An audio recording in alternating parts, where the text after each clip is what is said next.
Hi everyone, this is Melissa Castro, your STEP correspondent for EOP. We have Jay Stemley here with us from CLAS. She's a coordinator, and we're going to talk to her about time management today.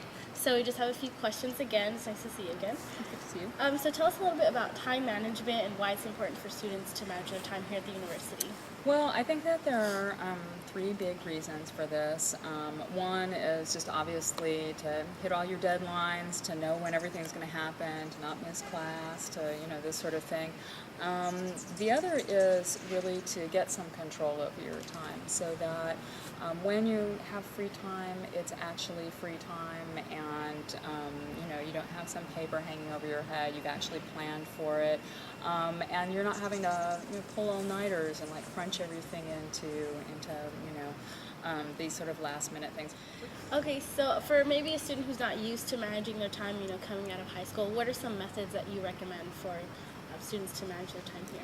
Well, I like to start people off with using three different tools, and the three tools are what I call the big calendar, the little calendar, and the list. So you want to think in terms of some, for the big calendar, some large-scale period of time that is going to be meaningful for you. So, for instance, for an undergraduate on the quarter system, the obvious thing is the quarter. But you want to look at that large period of time on one calendar to have major deadlines. Then you want to have sort of an agenda, the little calendar, and usually a week at a time would do for that. And then finally the list, just listing out what tasks you want to get done in a period of time. And if you use this combination of three things, you can really stay on top of your time. So what do you recommend for students to put on their schedules, or what are some key things that they should have mapped out? Well, for the big calendar, it is all of your major deadlines having to do with your classes, so papers, exams, when you've got presentations in classes, this sort of thing.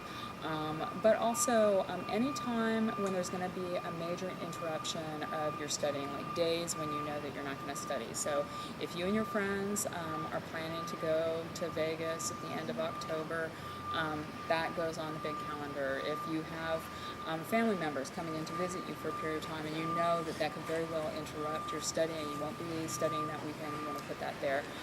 Also, all the administrative deadlines, things like this. For the little calendar, this actually gets down to your weekly agenda. Not only your classes, you want to put those in, but actually plotting out your study hours. Make sure that you have enough hours in that week to study. Okay, so what other resources does CLAS offer to help students manage their time if they're interested in doing that? The two basic things are we do two different workshops that are associated with time management. One is called Organize Your Time, and the other one is called Fighting Procrastination. And then we have time management, which is going through these three levels of scheduling. And then we also will do individual consultations. So if somebody wants to bring in their schedule or just doesn't know how to get started with it, they can meet with me or with my colleague Jeff Harley, and we'll help you work out your time. Great. Thank you so much for being with us today, Jay. Thank you. So that was Jay Stemley with Time Management from CLAS. This is Melissa Castro, your STEP correspondent, and we'll see you next time.